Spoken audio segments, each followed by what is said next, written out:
നബി സല്ലല്ലാഹു അലൈഹി വസല്ലമ തങ്ങളുടെ ജന്മദിനം ആഘോഷിക്കാമോ ഇല്ലേ എന്ന് ഒരുപാട് ആളുകൾ എന്നോട് മെസ്സേജ് അയച്ചിരുന്നു. ഖുർആനിലെ 10-ാം അധ്യായം സൂറത്ത് യൂനുസിലെ 58-ാം വചനത്തിലൂടെ വ്യക്തമായി അല്ലാഹു തആല പറയുന്നു, ബിഫദ്ലില്ലാഹി വബിറഹ്മതിഹി ഫബിദാലിക ഫൽയഫ്റഹൂ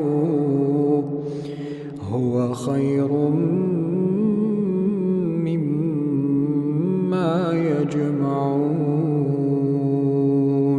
നബിയെ അങ്ങ് പറയുക, അള്ളാഹുവിന്റെ ഔദാര്യം കൊണ്ടും റഹ്മത്ത് കൊണ്ടും നിങ്ങൾ സന്തോഷിക്കുക, അതാണ് മറ്റെന്തിനേക്കാളും നിങ്ങൾക്ക് ഖൈർ. ആ ആയത്തിന്റെ ഒരുപാട് തഫ്സീറുകളിൽ നമുക്ക് കാണാൻ കഴിയും, ആ റഹ്മത്ത് എന്നാൽ മുത്തുനബി സല്ലല്ലാഹു അലൈഹി വസല്ലമ തങ്ങളാണ്. കാരണം ഖുർആനിൽ തന്നെ മറ്റൊരു ആയത്തിലൂടെ അള്ളാഹു പറയുന്നത് കാണാം, വമാ അർസൽനാക ഇല്ലാ റഹ്മതൻ ലിൽ ആലമീൻ. ഈ ലോകത്തിന് റഹ്മത്തായിട്ടല്ലാതെ അങ്ങയെ നാം അയച്ചിട്ടില്ല നബിയെ.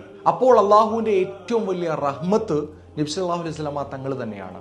നബി സല്ലല്ലാഹു അലൈഹി വസല്ലമ തങ്ങളുടെ പേരിൽ നമ്മൾ അവിടുത്തെ ഉമ്മത്ത് അള്ളാഹു പറഞ്ഞ ആ റഹ്മത്തിൽ എന്നും സന്തോഷിക്കേണ്ടവരാണ്. അതിന് നബിദിനമോ റബീഉൽ അവ്വലോ ആവേണ്ട ആവശ്യമില്ല. എന്നും നമ്മൾ സന്തോഷിക്കണം. ആ റഹ്മത്ത് നമുക്ക് ഇറങ്ങിയ മാസം എന്ന നിലക്ക് നബി സ്നേഹികൾക്ക് റബീഉൽ അവ്വൽ എന്ന മാസത്തിൽ കൂടുതൽ സന്തോഷം വരും. അതിനെ നമ്മൾ സന്തോഷത്തോടെ സ്വീകരിക്കും. റസൂലിന്റെ മദ്ഹ് പാടും, പറയും, ഭക്ഷണം വിതരണം ചെയ്യും. ഇതിൽ വിമർശിക്കുകയല്ല വേണ്ടത്. നബിയെ സ്നേഹിക്കുന്നവർ അവിടുത്തെ ജന്മം കൊണ്ട് അനുഗ്രഹീതമായ ആ മാസത്തെയും സ്നേഹിക്കും. കാരണം ബുഖാരി റിപ്പോർട്ട് ചെയ്ത ഒരു ഹദീസിൽ കാണാം, ലാ യുഅ്മിനു അഹദുക്കും ഹത്താ അകൂന അഹബ്ബ ഇലൈഹി മിൻ വലദിഹി വവാലിദിഹി വന്നാസ് അജ്മഈൻ. റസൂൽ സല്ലല്ലാഹു അലൈഹി വസല്ലമ തങ്ങൾ പറയുകയാണ്, സ്വന്തം മാതാപിതാക്കളെക്കാൾ, മക്കളെക്കാൾ, മറ്റു ഏതൊരു മനുഷ്യനേക്കാൾ എന്നെ സ്നേഹിക്കുന്നതുവരെ ഒരാളും പരിപൂർണ്ണ മുഅ്മിനാവുകയില്ല. നമ്മുടെ ഉമ്മയെക്കാളും ഉപ്പയെക്കാളും മറ്റാരേക്കാളും നമ്മൾ സ്നേഹിക്കേണ്ടത് അള്ളാഹുവിന്റെ റസൂൽ സല്ലല്ലാഹു അലൈഹി വസല്ലമ തങ്ങളെയാണ്. അതുകൊണ്ടാണല്ലോ ഇമാം മാലിക് റളിയല്ലാഹു അൻഹു മക്കയുടെയും മദീനയുടെയും മണ്ണിൽ വാഹനപ്പുറത്ത് കയറില്ലായിരുന്നു. മാത്രമല്ല ആ മരുഭൂമിയിൽ ചെരുപ്പ് പോലും ധരിക്കില്ലായിരുന്നു.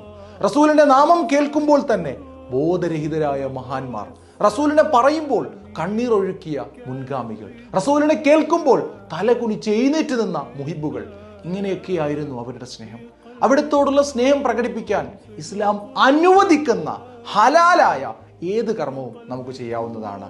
ഇതുമായി ബന്ധപ്പെട്ട നിങ്ങൾക്ക് ഒരുപാട് സംശയങ്ങൾ ഉണ്ടാവും. അതിനെയൊക്കെ വ്യക്തമായ ഉത്തരങ്ങളിലൂടെ അടുത്തുള്ള ഇനിയുള്ള വീഡിയോകളിൽ നിങ്ങൾക്ക് കേൾക്കാവുന്നതാണ്.